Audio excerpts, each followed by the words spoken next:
Good morning students. Our class में online math class for class 11th में आपका स्वागत।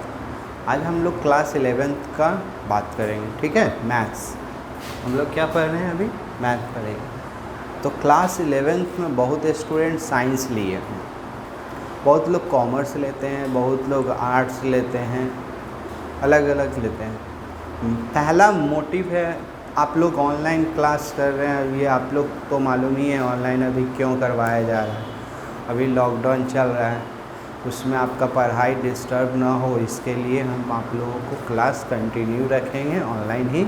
जब लॉकडाउन ख़त्म हो जाएगा तो आपका क्लास फिर ऑफलाइन चालू हो जाएगा, ठीक है। देखिए हम लोग है जो कि सबसे पहला पॉइंट है, मैथ्स क्यों लेते हैं, साइंस क्यों लेते हैं, साइंस में ही मैथ्स से क्यों पढ़ते हैं, उसका रीज़न कुछ तो होगा। देखिए बहुत लोगों का होता है कि हम सर इंजीनियरिंग करना चाहते हैं, तो बहुत लोग तो इंजीनियरिंग नहीं कर पाते, सब लोग तो इंजीनियरिंग नहीं कर पाते हैं। तो क्या मैथ्स लेने से कोई फ़ायदा? तो देखिए मैथ्स लेने से आपको बहुत सा फ़ायदा है। आप जितना कंपटीशन फेस करते हैं, जनरल कंपटीशन हो गया, उसमें किसका यूज़ होता है? अधिकतर देखिएगा कि जनरल मैथ का यूज़ होता है। तो आप जब 11th-12th में मैथ छोड़ देते हैं, तो जब डायरेक्ट आप कोई भी कंपटीशन फेस करते हैं, तो आफ्टर ग्रेजुएशन जब आप लोग कोई भी कंपटीशन फेस कीजिएगा, तो उस समय आपका मैथ बहुत वीक हो जाता है, बहुत वीक हो जाता है, क्योंकि आप 10th के बाद डायरेक्ट ग्रेजुएशन के बाद ही पढ़िएगा मैथ्स, क्योंकि फिर आप लोग बहुत टेंशन आ जाता है और उस समय आप लोगों को लगता है कि हाँ मैथ्स ले लेते तो बहुत अच्छा होता। तो साइंस में लेने से बहुत फ़ायदा भी है, आपके पास नॉलेज बहुत हो जाता है साइंस के स्टूडेंट को, ठीक है। तो मैथ्स पहला वर्ड है, मैथ्स क्या है? आप लोग तो 10th क्लास तक पढ़ लेंगे, मैथ्स का मतलब होता है क्या है मैथ्स। तो देखिए हम लोग है ना, मैथ का मतलब हम लोग जानते हैं क्या होता है, कैलकुलेशन। क्या होता है? कैलकुलेशन। तो मैथ में हम लोगों को कैलकुलेशन आना चाहिए। क्या? कैलकुलेशन। कैलकुलेशन में क्या होता है? जोड़ घटाव गुना भागा होता है। तो हम लोगों को कुछ रिक्वायरमेंट हुआ, क्लास 11th में हम आपको तभी अच्छा से डील कर पाएंगे, हम आपको क्लास 11th में तभी अच्छा से डील कर पाएंगे जब आपका बेसिक नॉलेज रहेगा। मैथ बहुत इजी है, बहुत इजी से भी इजी है, लेकिन आपको कम जोड़ घटाव गुना भागा भी तो आना चाहिए। अब आप 11th का मैथ बनाने जा रहे हैं, आपका है जो कि कैलकुलेशन वीक है, तो ये नहीं चलेगा। आपका कैलकुलेशन क्या होना चाहिए? फास्ट होना चाहिए। और कैलकुलेशन फास्ट होने के लिए हम आपको बता रहे हैं वो टॉपिक, आप कुछ हम आपको टॉपिक बता रहे हैं, उसको आप कंप्लीट कीजिए। हम लोग अभी क्लास चालू नहीं कर रहे, इंट्रोडक्शन में आपको हम आपका बेसिक नॉलेज देंगे, 1-2 class basic knowledge. After that हम लोग सिलेबस के तरफ बढ़ेंगे, ठीक है। जब तक आपके पास बेसिक नॉलेज मैथ का नहीं आ जाता है, तो डायरेक्ट हम लोग क्लास 11th का टॉपिक चालू कर दें, ऐसा नहीं है। आपको बेसिक नॉलेज होना ज़रूरी है, तब मैथ मज़ा आ जाएगा पढ़ने में, बहुत इजी है। लेकिन कब? जब आपके पास बेसिक नॉलेज रहेगा तब। अब तो देखते हैं तो क्या क्या चाहिए आपको। तो कुछ पॉइंट है वो आपको आना चाहिए, यानी कि आपको ऐड आना चाहिए, ऐड तो अच्छा से आना चाहिए। ऐड हो गया, सब्सट्रैक्ट हो गया, फिर मल्टीप्लिकेशन हो गया,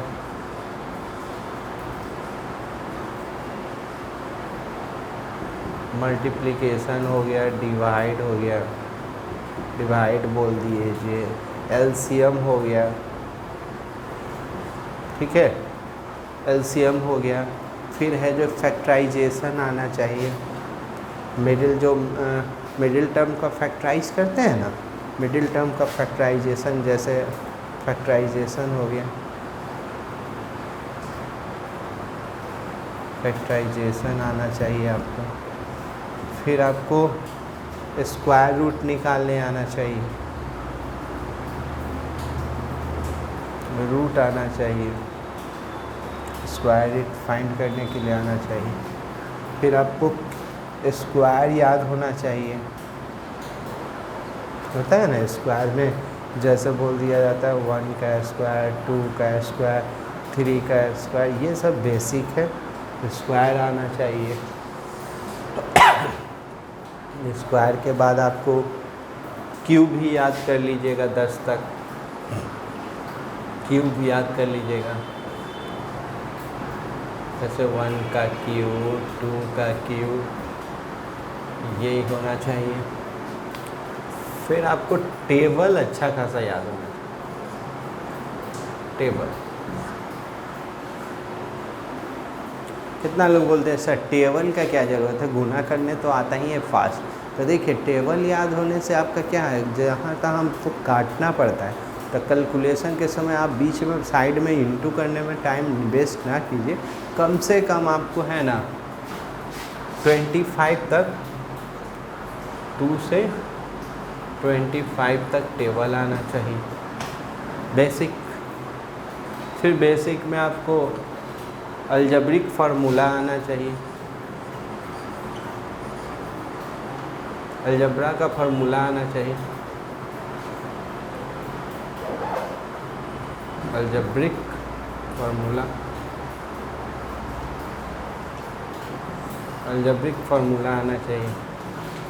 फिर है जो कि एक वर्ड आता है पावर, ये बोल सकते हैं, उसको सर्ट्स भी बोलते हैं, सर्ट्स, सर्ट्स आना चाहिए आपको। सर्ट्स के बाद या उसी सर्ट्स माने एक्सपोनेंट भी बोलते हैं, एक्सपोनेंट, एक्सपोनेंट हो गया। ये बेसिक नॉलेज है जो आपको चाहिए, ये बेसिक नॉलेज आपको चाहिए। अगर ये इतना नॉलेज नहीं है तो आप लोग देखते होंगे कैलकुलेशन, कोई बंदा है जो कि बहुत तेज़ी में दिखा दे, सर बन गया सर, कोई उसको देखता है अरे वो बहुत तेज़ है, तेज़ नहीं है यार, उसका कैलकुलेशन फास्ट है। और कैलकुलेशन फास्ट कब होता है, जिसका बेसिक नॉलेज हाई रहता है, यानी कि बेसिक कंसेप्ट पर उसको ज़्यादा से ज़्यादा कमांड है, तब उसका क्या होता है, बोलता है कि हाँ सर बन गया बन गया। आप लोग उस वहाँ पर कंपेयर करने, वो तेज़ है, हम हैं जो कि मीडियम है, ऐसा नहीं है, आप भी तेज़ हो सकते हैं। आप इसको फॉलो कीजिए ये सबको। और क्या चाहिए, कितना लोग बोलते हैं हाँ सर मैथ्स, तो मैथ्स इजी है या टफ है, देखिएगा मैथ्स इजी है या टफ, इजी बोल सकते हैं, इजी है या टफ, या चलिए समझिएगा, इसी को कंटिन्यू कर रहे हैं। कोई बोलेगा मैथ इजी है या टफ, लिखने से नहीं है, हम समझा सकते हैं, समझिएगा। मैथ्स इजी या टफ, 2 पॉइंट है यहाँ पर, इजी या टफ। तो इजी किन के लिए, इजी किन के लिए, जो क्लास रेगुलर है, जो क्लास रेगुलर है। क्लास रेगुलर रहने के अलावा घर पर वो होमवर्क रेगुलर करते हैं, उनके लिए मैथ इजी, उनके लिए क्या है मैथ इजी। टफ किन के लिए है, टफ किन के लिए, मैथ कितना लोग है जो कि 11th पढ़ते हैं 12th में छोड़ देते हैं, क्यों, रीज़न टफ क्यों है। तो टफ उनके लिए है जो क्लास किए, घर गए, कोई होमवर्क नहीं बना, नेक्स्ट डे आए, कुछ ना कुछ एक्सक्यूज़ लेके आए, बहाना कि सर आज ये काम था वो काम था, ऐसे करके टालने लगे, एक दिन टाले, फिर अगला दिन कोई बहाना लेकर आ गए, ऐसे वो टालने लगे। तो टालते टालते वो मैथ उनके लिए क्या हो जाएगा, टफ हो जाता है, उनके लिए क्या हो जाता है, टफ हो जाता है, उसके लिए डिफ़िकल्ट हो जाता है, कोई क्वेश्चन बनता ही नहीं। और जो लोग रेगुलर हैं, बना रहे हैं रेगुलर, तो उनके लिए मैथ बहुत इजी हो जाता है। वही क्लास में है जो कि बहुत अच्छा कर पाते हैं। तो हम चाह रहे हैं आप लोग को भी शुरू से ही आप लोग रेगुलर वे में रहिए और जो होमवर्क दिया जाए उसको फॉलो कीजिए, तब जाकर आपके लिए क्या हो जाएगा, मैथ इजी हो जाएगा। और नहीं तो मैथ बहुत टफ है, मैथ बहुत टफ है। मैथ का मतलब ही है, कितना लोग हैं जो कि हिंदी में उसको वर्ड में क्या बोलते हैं, उसको हिंदी में तोड़ दिए हैं। कुछ लोग कहते हैं स्टूडेंट लोग, मेरी आत्मा तुझे हमेशा सता, मैथ का मतलब होता है। तो मैथ का मतलब टफ वो बोल रहे हैं, वो लोग बोल रहे हैं कि लोग जो लोग हैं जो कि रेगुलर अपना वर्क नहीं कर रहे हैं। अगर आप लोग रेगुलर वर्क कर रहे हैं तो मैथ ईजी है, बहुत ईजी है। हम चैलेंज करते हैं, मैथ बहुत ईजी है। अगर आप जिस तरह से हम आपको प्लेटफॉर्म देंगे, फॉलो कीजिएगा, तो मैथ आपके लिए बहुत ईजी होगा। नहीं तो मैथ आप सोचते रहिएगा, नहीं बनेगा। आप लोग 10th तक क्या पढ़े नहीं पढ़े हमको नहीं मालूम, हम आपको बेसिक लेके चलेंगे। अब बेसिक में हमको कुछ नहीं आपसे चाहिए, हमको आपसे कुछ नहीं चाहिए। क्या आता है क्या नहीं आता वो सब मेरा जिम्मेवारी है। जब हम क्लास लेंगे वो मेरा रिस्पॉन्सिबिलिटी है कि आपको क्या आता है क्या नहीं, वो हम सिखाएंगे। लेकिन हाँ, बेसिक आपको आना चाहिए। कैलकुलेशन जिसमें क्या है, जोड़ हम नहीं बता सकते, जोड़ घटाव तो आना, जोड़ घटाव गुना यानी कि add subtract multiplication divide LCM factorisation square root निकालने आना चाहिए। जैसे कि आप लोग √2 का याद किए होंगे, √3 का रटे होंगे 1.414 और इसका 1.73 रटे हुए। अब यही आ जाएगा यार, √5 आ जाएगा, तो क्या करो, तो रूट निकालने आना तो चाहिए, तो रूट आना चाहिए। स्क्वायर अबाउट टू 30 तक रट लीजिएगा, 30 तक बहुत है, याद होना चाहिए 30 तक। क्यू में आप लोग 10 तक कर लीजिएगा। टेबल कोशिश कीजिए, रिक्वेस्ट है, 25 तक याद होना चाहिए। अलजेब्रिक फार्मूला में क्या होना चाहिए हम लिखेंगे, ये सब आप क्लियर कर लो। अलजेब्रिक फार्मूला में हम बता देंगे, एक्सपोनेंट हम बता देंगे। ये नॉलेज रहेगा तो गारंटी है कि मैथ इजी हो जाएगा। और हाँ, और कुछ लोग हैं जो कि कह रहे थे क्लास कब चालू होगा सर, और बात कर रहे थे कि सर सिलेबस 11th का कम हुआ है। तो देखिए, सीबीएसई सिलेबस कम किया है, रियल में किया, बोल भी रहा है 30% हम डिडक्ट कर दिए हैं, यानी कि 30% वो रिड्यूस किया है सिलेबस। लेकिन आपके लिए लग रहा हो, लेकिन जब टीचर वो देख रहा है सिलेबस को, तब उसको क्या हो रहा है वो जान रहा है। वो टीचर देख रहा है तो लग रहा है कि अरे ये टॉपिक नहीं पढ़ाएंगे तो वो तो समझ में नहीं आएगा। उसमें का बेसिक कॉन्सेप्ट जो भी था ना, वो क्या कर दिया है सीबीएसई, उसको रिडक्ट कर दिया, हटा दिया। तो सोचिए, आपको जब बेसिक नॉलेज नहीं रहेगा तो आप क्या कर लीजिए, क्या कीजिएगा, रटिएगा क्या, टीचर क्या रटवाएगा आपको कि ये नहीं पढ़ना है, ये सिलेबस से हटा दिया गया है, यहाँ से पढ़ना है। अब पहला आपको एक्सरसाइज जब समझ में नहीं आएगा, उसका बेसिक कंसेप्ट समझ में नहीं आएगा, तो वो बड़ा बड़ा क्वेश्चन के लिए तो वो नॉलेज चाहिए ना। तो जी देखिए, वो तो हटा दिया है, तो देखिए कैसे हम लोग कैसे करेंगे। हटा दिया है, ठीक है, हम लोग उस पर फोकस नहीं करेंगे, पढ़ेंगे वो भी टॉपिक पढ़ेंगे, एग्ज़ाम और व्यू से नहीं है, लेकिन आपके नॉलेज के लिए, तो वो टॉपिक को हम लोग पढ़ेंगे, लेकिन उसका बेसिक नॉलेज रहना ज़रूरी है। और जो जिस एग्ज़ाम में आने वाला है जो टॉपिक पर, उस पर हम लोग वेटेज दे देंगे, उसको ज़्यादा अच्छा से ध्यान देंगे। लेकिन इसको भी हम लोग पढ़ेंगे, क्योंकि ये नहीं आएगा, बेसिक नॉलेज नहीं आएगा तो जो आपको एग्ज़ाम में आने वाला टॉपिक है वो कैसे समझ में आएगा। तो हटाया है, लेकिन कह सकते हैं कि नहीं भी हटाया, समझने के लिए नहीं हटाया, क्योंकि आपको वो नहीं पढ़िएगा तो यहाँ का कंसेप्ट क्लियर नहीं होगा। तो टीचर को मजबूरन पढ़ाना ही है वो टॉपिक टीचर को पढ़ाना ही है। सब लोग हैं जो कि बहुत लोग बोल रहे हैं कि हट गया है, 30% आपका डिडक्ट हो गया, हट गया। अरे यार कुछ नहीं हटा है, आप देख लोगे, टीचर समझ रहा है क्या हो रहा है, नहीं हटा। स्टूडेंट को क्या मालूम, आपको क्या मालूम है, आप बताइए।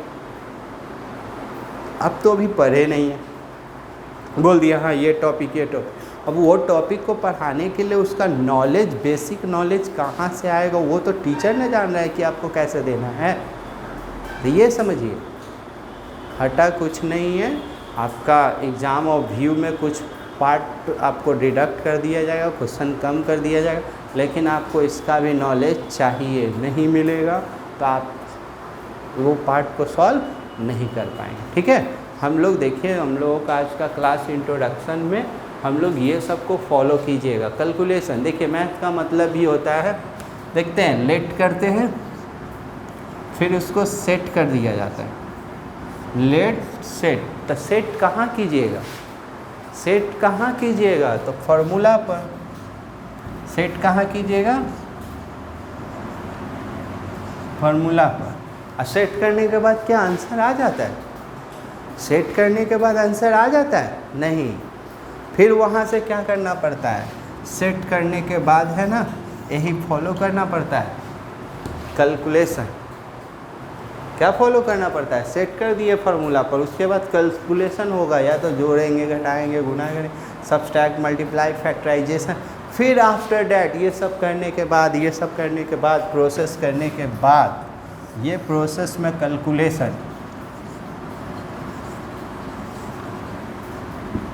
कैलकुलेशन करने के बाद लास्ट में मिलता है गेट। गेट माने रिज़ल्ट, आता है ना रिज़ल्ट। तो मैथ का मतलब एक और 11th के लिए, 11th-12th के लिए समझ सकते हैं, अपर क्लास के लिए यही है theory, let set get, let set get. कोई भी क्वेश्चन उठाइए मैथ में, देखते ही है, लेट कर लेते हैं, फार्मूला पर सेट किए, सेट करने के बाद कैलकुलेशन करते हैं, कैलकुलेशन में यही होता है add, subtract, multiplication, divide, factorisation, square root, ये सब आता है, और लास्ट में आपको क्या मिल जाता है, आंसर मिल जाता है। तो लेट सेट गेट, ठीक है, मैथ्स का मतलब समझेंगे लेट सेट गेट। ऐसे तो मैथ का मतलब कैलकुलेशन होता है, लेकिन फॉलो इसी पैटर्न को फॉलो किया जाता है मैथ। तो चलिए हम लोग आज हम आपको अलजेब्रा का बेसिक फार्मूला बता दे रहे हैं। अगला क्लास से हम लोग सिलेबस करेंगे, सिलेबस का टॉपिक देखेंगे। चलिए, क्लास 11th में आपको बहुत कह सकते हैं नया नया टॉपिक पढ़ना, जो आप क्लास 10th में पढ़ कर आए हैं उससे हट कर पढ़ना। क्लास 10th में जो पढ़ कर आए हैं उससे हट कर पढ़ना। 11th आप लोगों के लिए न्यू, यहाँ पर बहुत सा प्रूफ किया जाए, जो आप लोगों को बचपन में समझा दिया गया है, बता दिया गया है, याद करवा दिया, बहुत सा यहाँ पर टॉपिक को उसको क्या किया जाएगा, प्रूफ किया जाता है। ठीक है, तो यहाँ पर प्रूफ ज़्यादा होता है, तो कह सकते हैं नया नया टॉपिक यहाँ सीखने को मिलेगा, ध्यान दीजिएगा। ठीक है, चलिए।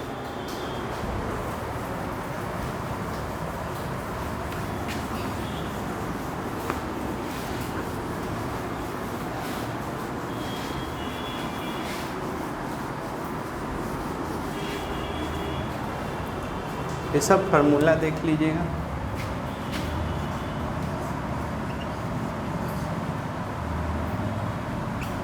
अलजेब्राइक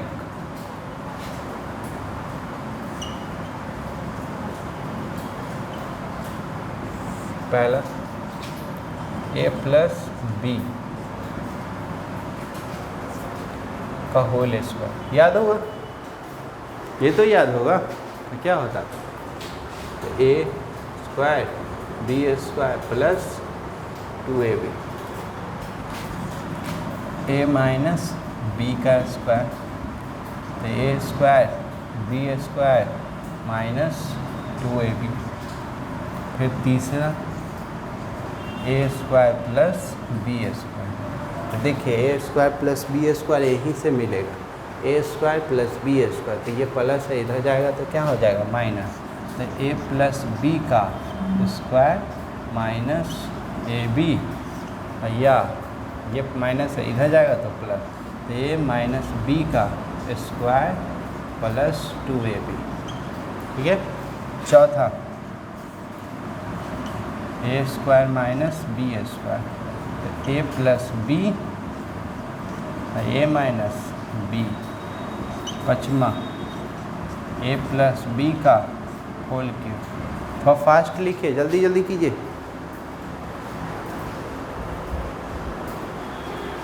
a प्लस बी का होल क्यूब, तो a cube plus B cube plus 3a square B plus 3ab square.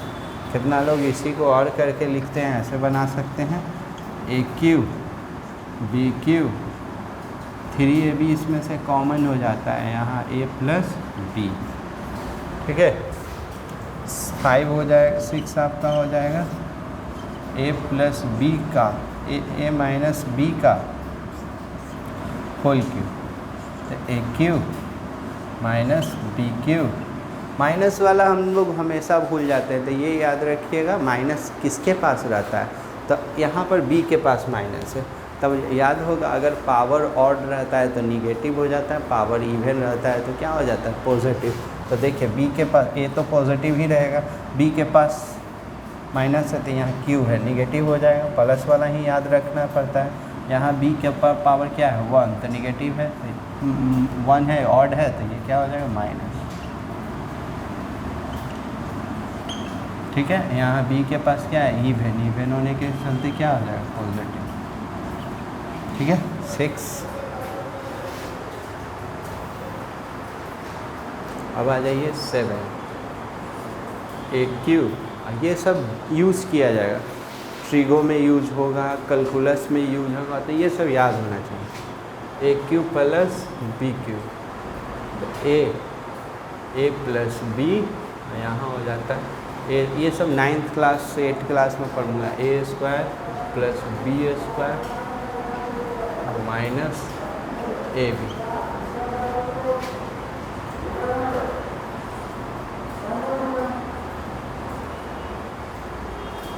a minus b, यहाँ हो जाएगा a square plus b square plus ab plus ab, ये हो गया। अब आ जाइए 9 a plus b plus c का whole cube, a plus b plus c का होल स्क्वायर याद करिए, होल क्यूब तो सीखेंगे हम लोग होल स्क्वायर। तो क्या a square b square c square plus 2ab 2bc 2ca। अब इसी में सपोज कीजिए a के पास क्या b के पास माइनस है, तो स्क्वायर वाला तो पॉजिटिव रहेगा, और जहाँ जहाँ b पर पावर ऑड है वो क्या हो जाएगा निगेटिव, तो ये निगेटिव हो जाएगा, ये निगेटिव हो जाएगा। इसी तरह b और c के पास निगेटिव रहेगा, तो ये तीनों पॉजिटिव, यहाँ b अकेला है निगेटिव, यहाँ बी सी है तो माइनस ए भी है, माइनस ए भी है तो पॉजिटिव, और सी अकेला है तो ये क्या हो जाएगा निगेटिव, ठीक है। 10 में ये देख लीजिए, ये पढ़े होंगे आप लोग, A cube plus B cube plus C cube minus 3abc 9th class का था, तो इसको कैसे पढ़े थे, तो याद होगा आपको a plus B plus C, यहाँ था क्या a square B square C square minus A B minus B C minus C A, याद है। A cube plus B cube plus C cube minus 3abc का ये फार्मूला था ना, a plus B plus C, bracket में a square B square C square minus A B minus B C minus C A, ठीक है। अब देखिए यहाँ एक वो नोट बनता था, नोट ये था where a plus B plus C equal to 0 हो जाता था, तो अगर ये पार्ट 0 तो ये पूरा क्या हो जाएगा, तो 0। यहाँ से क्या मिलेगा, इस पर क्वेश्चन आ जाएगा सी क्यू, ये 0 हो जाएगा तो इक्वल टू 3abc, ये अलजेब्रा का फॉर्मूला, जल्दी कीजिएगा।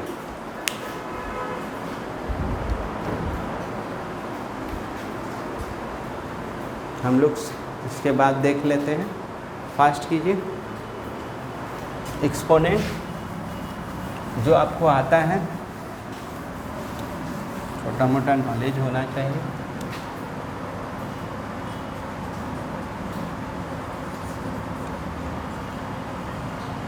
एक्सपोनेंट पहला ए है,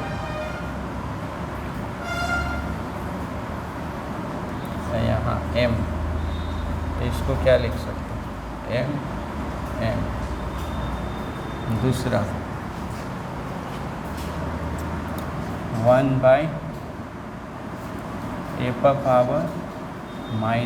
है, तो इसको आप लिख सकते हैं, नीचे ले जाया जाता है।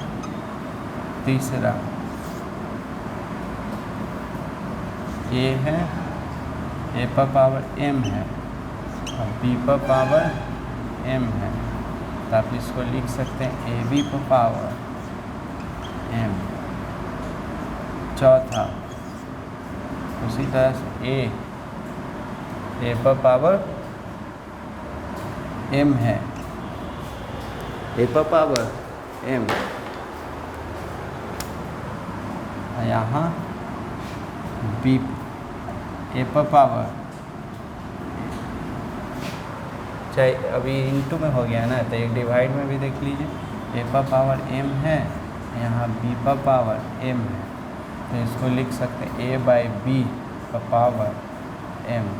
पचमा a⁻m a⁻n, याद है बेस बराबर रहता है तो गुना में पावर जुटता है, तो ये क्या हो जाएगा a⁻m + n।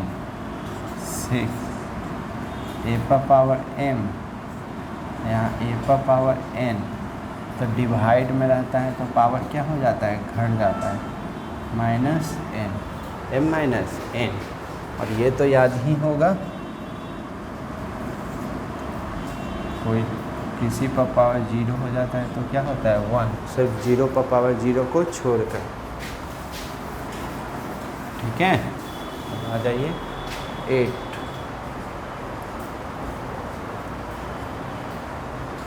अभी याद होगा आप लोगों को, ठीक है ना। अब ये रूट में रहता है,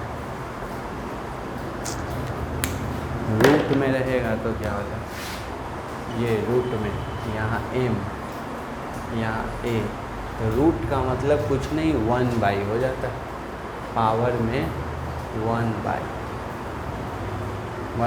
एग्जाम्पल के तौर पर आप देख सकते हैं, जैसे कि इसको क्या लिखिएगा, तो इसको लिखिएगा a⁻1/2, यहाँ कुछ नहीं है तो 2 छुपा रहता है, यही रहेगा आपका q रहेगा, तो इसको लिखिएगा a⁻1/3।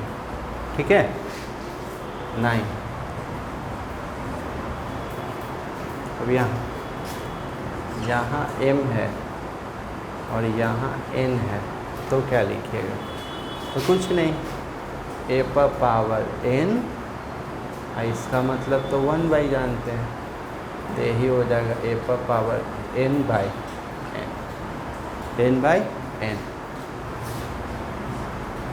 10।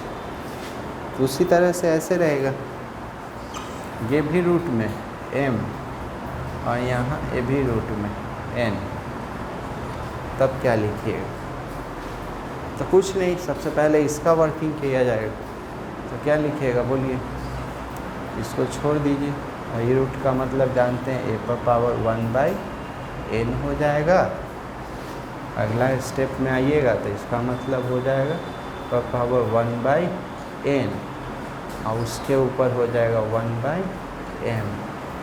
ये यहाँ सीख चुके हैं × 1, तो इसको क्या कर लीजिए a⁻1/m। ठीक है, अब कोई एग्ज़ाम्पल देना है तो इस पर एक एग्ज़ाम्पल दे दीजिए। यहाँ सपोज कर लीजिए 3, यहाँ कुछ नहीं है तो 2 है, कुछ नहीं तो 2, यहाँ रख लीजिए 64, क्या रख लीजिए 64। रुक जाइएगा एक मिनट,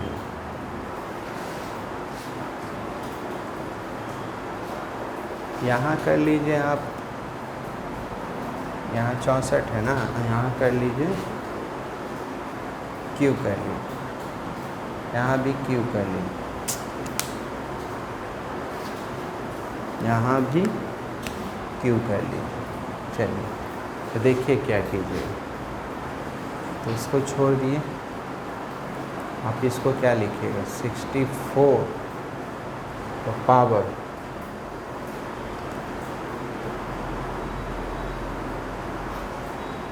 यहाँ बाहर में 2 कर लीजिएगा, बाहर में क्या कर लीजिए 2, ये 2 कर लीजिए बाहर में, ठीक है।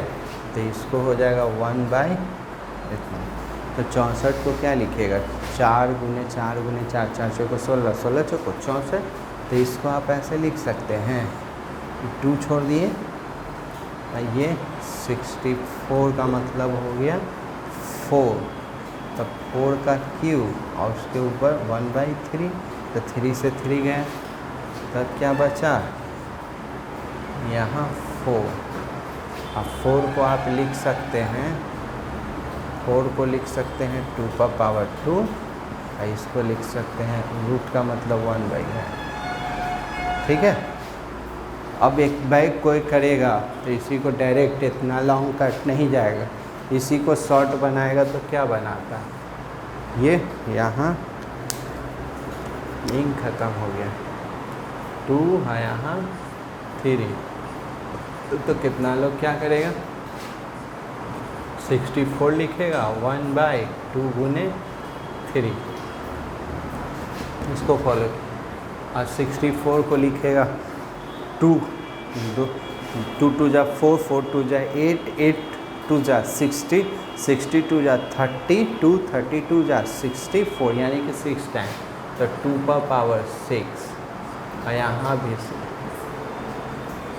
ठीक है। तो ये इतना आपको याद कर लीजिए। अगला क्लास में हम लोग फैक्टराइजेशन, रूट, स्क्वायर रूट निकालना सिखाएंगे, और फिर हम लोग सिलेबस बात करेंगे, ठीक है। अभी 1-2 क्लास आपका थोड़ा स्लो चलाएंगे, फिर आपका बहुत तेज़ी से आपका सिलेबस बढ़ाया जाएगा। 11th क्लास का भी, 11th क्लास इम्पॉर्टेंट है, अब रेगुलर आपको क्लास करना है ऑनलाइन, ठीक है। डेली वीडियो प्रोवाइड करवाया जाएगा, आपको PDF दिया जाएगा। जो प्रॉब्लम रहे आप, मेरा नंबर है उस पर कांटेक्ट कीजिए, व्हाट्सअप कीजिए 9334229107, इस पर कांटेक्ट कीजिए, व्हाट्सअप कीजिए, जैसे जुड़िए कि आपको PDF प्रोवाइड हो जाए, यहाँ से वीडियो देखिए, समझिए, जो प्रॉब्लम रहे हमको बोलिए, ठीक है। आज के लिए इतना ही।